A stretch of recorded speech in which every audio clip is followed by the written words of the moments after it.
Salam, bu günləri sizlərlə əhaliyə aid piramidaların təhlilinə baxacağıq. Həm yaş cins, həm də üst tərkibinə görə.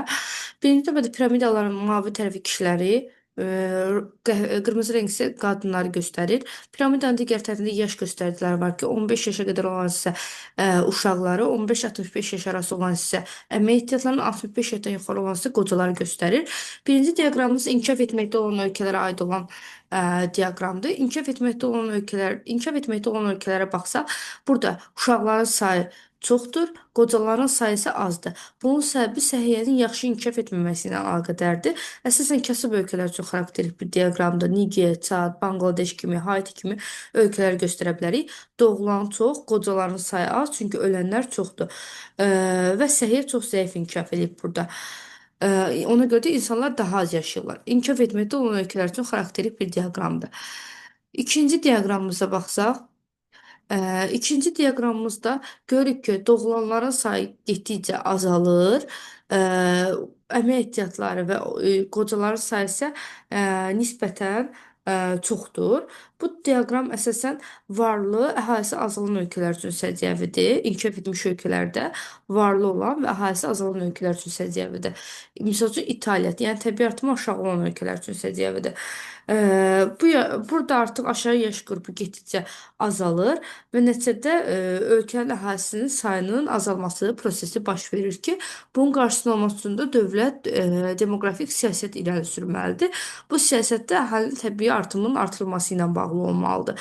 Bu diaqrama baxsaq demoqrafik siyasəti görə bilərik. Ölkənin əhalisi əvvəlcə az idi, 15-60 yaş əmək ehtiyatlarından görürük və artıq aşağı hissədə piramida enəlir. Çünki əhalinin sayını artırmaq üçün demoqrafik siyasət irəli sürürlər. Nəticədə aşağı yaş qrupunda əhalinin sayı artır, yuxarı yaş qrupunda da əhali çoxdur. Səbəb səhiyyənin yaxşı inkişafı ilə əlaqədardır. Əsasən varlı inkişaf etmiş ölkələr üçün olan xarakterik diaqramdır. Bu diaqramda inkişaf etmiş ölkələrə aiddir, lakin nəsillər sanki bir-birlərini əvəz edir. Uşaqların doğumu, ə,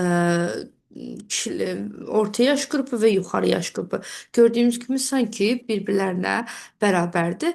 Bu da varlı inkişaf etmiş ölkələr üçün xarakterik diaqramdır. Daha sonra bəzi ərəb ölkələri var ki, ərəb ölkələri və inkişaf etməkdə olan ölkələrdə təbii artım dedik ki, yüksəkdir. Yəni doğulanların sayı çoxdur, uşaqlar və əmək ehtiyatları sayı çoxdur qocalar qrupunda. Bu da Ərəbistan yarımadası ölkələrinin, varlı ərəb ölkələrinin qrafikidir. Çünki varlı ərəb ölkələrində kişilərin sayı daha yüksəkdir. Bu onların neft-ixrac sənayesində işləməsi və miqrasiyada da ölkə immiqrasiya regionudur və kişilərin daha çox immiqrasiyada bura üstünlük verməsi ilə əlaqədardır. Daha sonra təbii artımı mənfi olan demoqrafik böhran keçirən ölkələr, daha doğrusu demoqrafik partlayış yaşayan ölkələr, yəni əhalinin artımı yüksək olan ölkələr, Afrika ölkələri, Asiya ölkələri, Latın Amerikası ölkələri əhalinin sayını azaltmaq üçün siyasət irəli sürürlər, demoqrafik siyasət. Baxsaq, əhalinin sayı 15 yaşa qədər çox idi, sonra isə əhalinin sayı getdikcə azalıb, hal-hazırda doğumun sayı azalır. Bu demoqrafik siyasətdir. Buna hal-hazırda nail olan Yaponiyadır, Çindir, demoqrafik inqilab eləyiblər. Əhalinin təbii artımının ikinci tipindən birinci tipinə keçmişlərdir və Cənubi Koreya. Təbii artımını azaldan ölkələrdir bu. Burada isə görürük ki, aşağı yaş qrupunda piramida enəlir sanki, doğulanların sayı artır. Yəni təbii artımı artıran ölkələr üçün xarakterik artırması üçün tədbirlər görən ölkələr üçün xarakterik xüsusiyyətlərdir, piramidalardır. Daha sonra yaş tərkibi ilə bağlı diaqramlara baxsaq, deyir 2012-ci ildə tərtib edilmiş piramidaya əsasən birinci siniflərə qəbul üzrə problem neçənci illərdə olub? Yaş piramidasından görürük ki, 15-19 yaş arasında olan əhalinin sayı daha azdır. Və ilimiz də 2012-ci ildir. Və bilirik ki, bu 15-19 yaş olanlar 6 yaşında məktəbə qəbul olublar. 6 yaşında qəbul olması üçün 15-dən 6-nı çıxsaq, yəni 9 il əvvəl və 19-dan 6-nı çıxsaq, yəni 13 il əvvəl bu şəxslər məktəbə qəbul olublar. Və indi 2012-ci il olduğuna görə demoqrafik böhran baş verən ili tapsaq, 2012-dən çıxarıb 9-u, bu da eləyər 2003-cü ildə və 2012-dən çıxarıq 13 ili Yəni 13 il, 9-12 il əvvəl baş verib bu proses. Bu deyilər 1999-cu il. Deməli 1999-cu ildən 2003-cü ilə qədər baş verən dövrdə əhalinin sayı az olduğuna görə 6-cı 1-ci sinifə qəbul olan 6 yaşlı əhalinin miqdarı sayı daha az olub. Demoqrafi böhran baş verib. Bu deməkdir. İkinci yaş piramidasına baxsaq, 2006-cı ildə tərtib edilmiş əhalinin yaş diz piramidasına əsasən demoqrafi böhran neçənci illərdə baş verdiyini müəyyən edir. İl 2006-cı ildə tərtib olunub və 0-4 yaşlılar arasında demoqrafik böhran baş verib. 0 yaşlılar 2006-cı ildə dünyaya gəlir, 2006-cı ildə. Çünki 2006-dan 0 çıxırıq.